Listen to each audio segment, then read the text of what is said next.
What is the 4% of 9%? In math, of means multiply. It means we just have to multiply 4% to 9% to get the answer. But before you do that, you have to convert this percent into decimal. And to do that, you just have to move the decimal point twice going to the left. So it will start from here, 1, 2.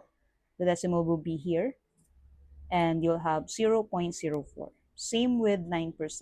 9 decimal, move twice to the left, 1, 2, and you'll have 0.09. Then multiply this two.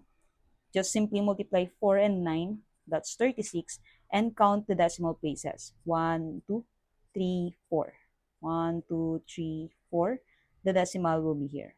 Just add 0.